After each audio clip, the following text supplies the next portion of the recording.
दोस्तों तैयार हो जाइए एक और दर की दस्तान के लिए।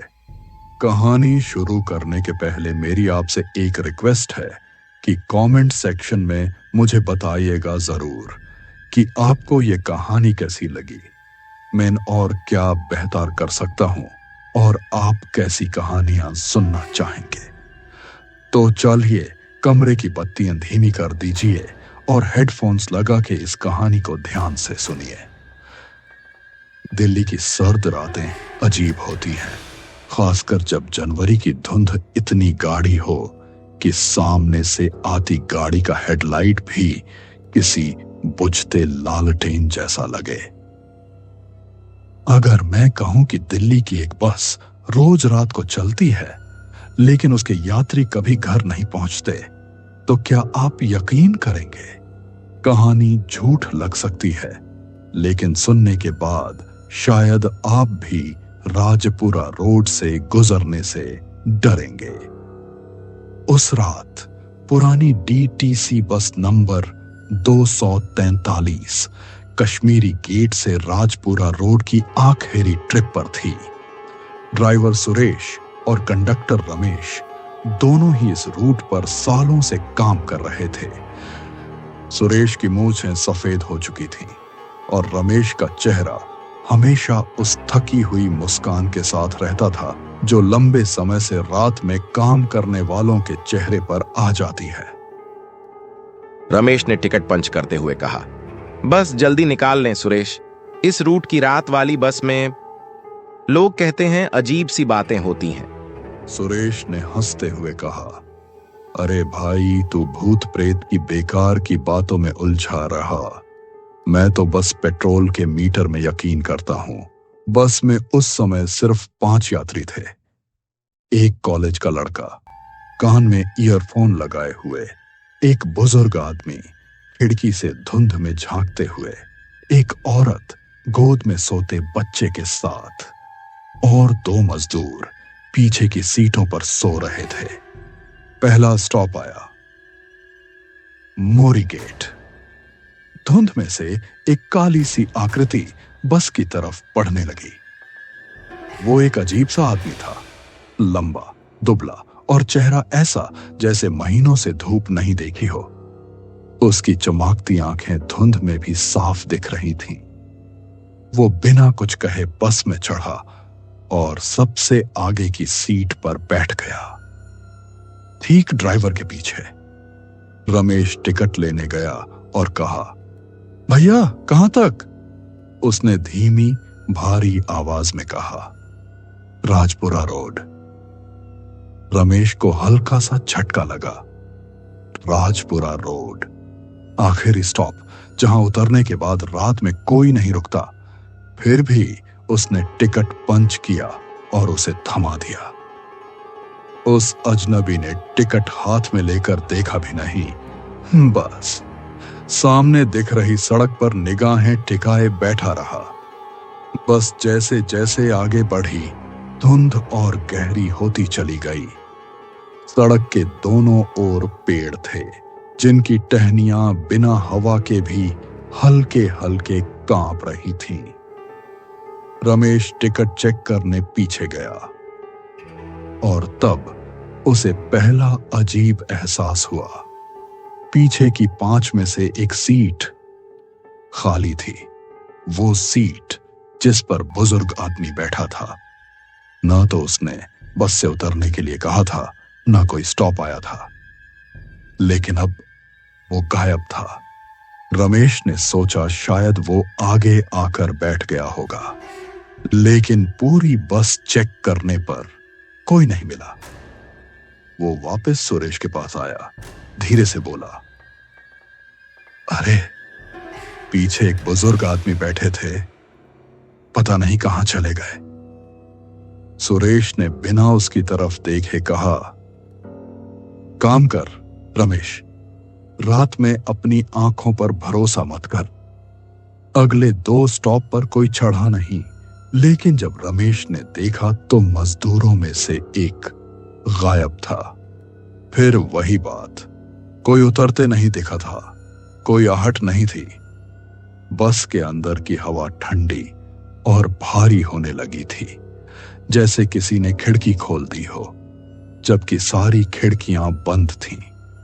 और उस अजनबी यात्री की एक अजीब आदत थी। वो बस सीट पर सीधा बैठा रहता, बिना पलक झपकाए।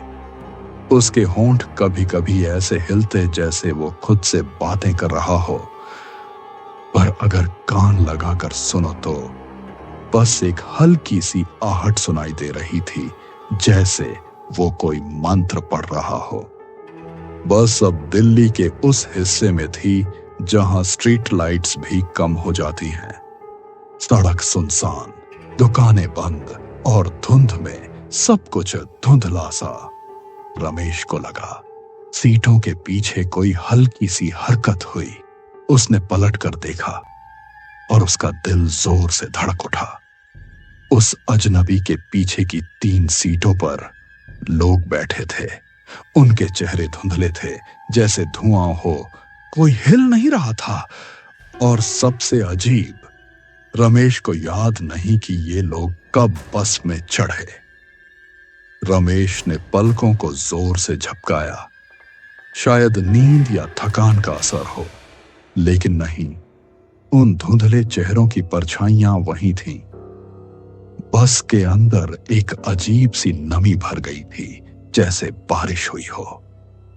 लेकिन बाहर सड़क बिल्कुल सूखी थी।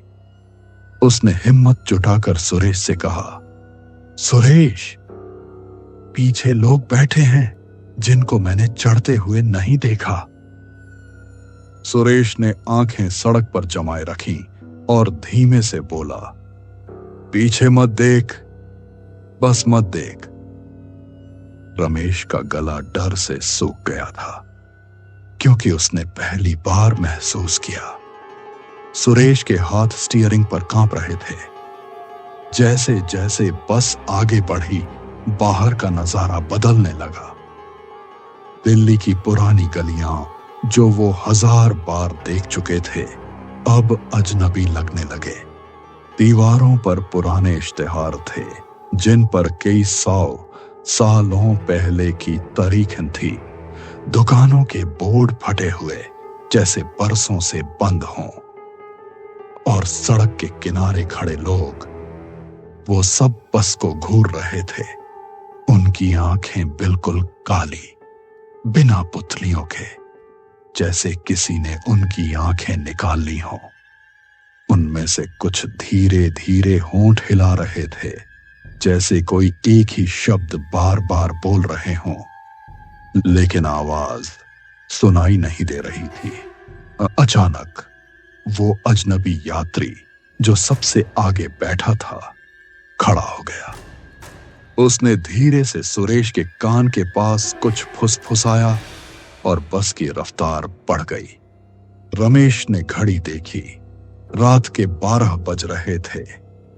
राजपुरा रोड का आखिरी स्टॉप पहुंचने में अभी 10 मिनट थे, लेकिन सुरेश बस को ऐसे मोड़ रहा था जैसे कोई और रास्ता ले रहा हो। अरे, ये तो सीधा रास्ता नहीं है, रमेश ने घबराकर कहा। सुरेश का चेहरा पीला पड़ चुका था। उसने सिर्फ इतना कहा, अब ये रास्ता हमारा नहीं है। पीछे से बच्चे के रोने की आवाज आई। रमेश ने देखा, वो औरत और बच्चा। अब बच्चे का चेहरा अजीब था, जैसे किसी ने मोम पिघलाकर उसके नए नक्श बिगाड़ दिए हों। औरत ने उसे गोद में कसकर पकड़ा, लेकिन उसकी आंखें सीधे रमेश के चेहरे को घूर रही थीं। बस की खिड़की के बाहर अब कोई सड़क नहीं दिख रही थी, बस काले धुएं जैसी धुंध तैर रही थी। अचानक बस की हेडलाइट बंद हो गई और उस अजनबी की परछाई बस के आगे खड़ी और भी लंबी होती जा रही थी। बस एक झटके में रुक गई। आगे एक टूटा फूटा गेट था, जिस पर बड़े बड़े अक्षरों में लिखा था, राजपुरा श्मशान घाट। लेकिन यह तो कई साल पहले बांध हो चुका था। रमेश का दिल जैसे रुक गया, क्योंकि इस श्मशान घाट के बारे में उसने सुना था कि यहाँ की आग 50 साल पहले बुझ तो चुकी है, लेकिन कुछ चिताएं अब भी जलती हैं। अजनबी धीरे धीरे बस से उतरा और उसके पीछे बाकी यात्री भी। वो सब धुंध में मिलते जा रहे थे। रमेश चीखा, सुरेश, दरवाजा बंद कर। लेकिन सुरेश बस का इंजन बंद करके खड़ा हो गया था। अजनबी आखिरी बार मुड़ा और उसकी काली आंखें सीधे रमेश पर पड़ी। उसने धीमी आवाज में कहा, अब तुम दोनों ही आखिरी सवारी हो। तभी रमेश ने झटके से जेब टटोली। उसके पास लोहे की एक पुरानी चाबी थी जो वो मंदिर जाते वक्त हमेशा रखता था। बचपन से सुना था, लोहा और ईश्वर का स्मरण बुरी आत्माओं को रोकते हैं। उसने पूरी ताकत से वो चाबी बस के लोहे के हैंडल पर दे मारा और भगवान को जोर से पुकारा। अचानक बस के अंदर जैसे करंट दौड़ गया। लाइटें तेज चमकी, खिड़कियों से धूम पीछे हटने लगी और वो अजनबी जो दरवाजे से बाहर जा रहा था पलटा और पहली बार चिल्लाया, एक ऐसी चीख जो किसी इंसान की नहीं थी। बाकी यात्री वहीं जम गए। उनके चेहरे पिघलते हुए राख जैसे बिखर गए। सुरेश जैसे नींद से जागा। उसने इंजन ऑन किया और पूरी ताकत से गियर डाला। बस दहाड़ मारती हुई आगे बढ़ी। श्मशान घाट का टूटा गेट पीछे छूट गया। पीछे मुड़कर देखा तो धुंध में वही अजनबी हाथ फैलाकर खड़ा था, लेकिन धीरे धीरे गायब हो रहा था। बस ने जब मुख्य सड़क पकड़ी तो घड़ी में रात के 3 बज रहे थे। रमेश ने राहत की सांस ली और सुरेश पसीने से भीगा था, लेकिन जिंदा था। दोनों ने एक दूसरे को देखा और फिर पीछे पलटकर देखा। बस का हर सीट, हर कोना पूरी तरह खाली थी। सुबह जब बस डिपो पहुंची तो वहां खड़ी बाकी बसों के ड्राइवरों ने आश्चर्य से पूछा, अरे ये तो वो रूट है जो 20 साल पहले बंद हो चुका है। तुम लोग उस श्मशान की तरफ कैसे चले गए? रमेश और सुरेश ने कोई जवाब नहीं दिया, लेकिन उस दिन के बाद से दोनों ने कसम खा ली, कभी रात की आखिरी सवारी नहीं उठाएंगे।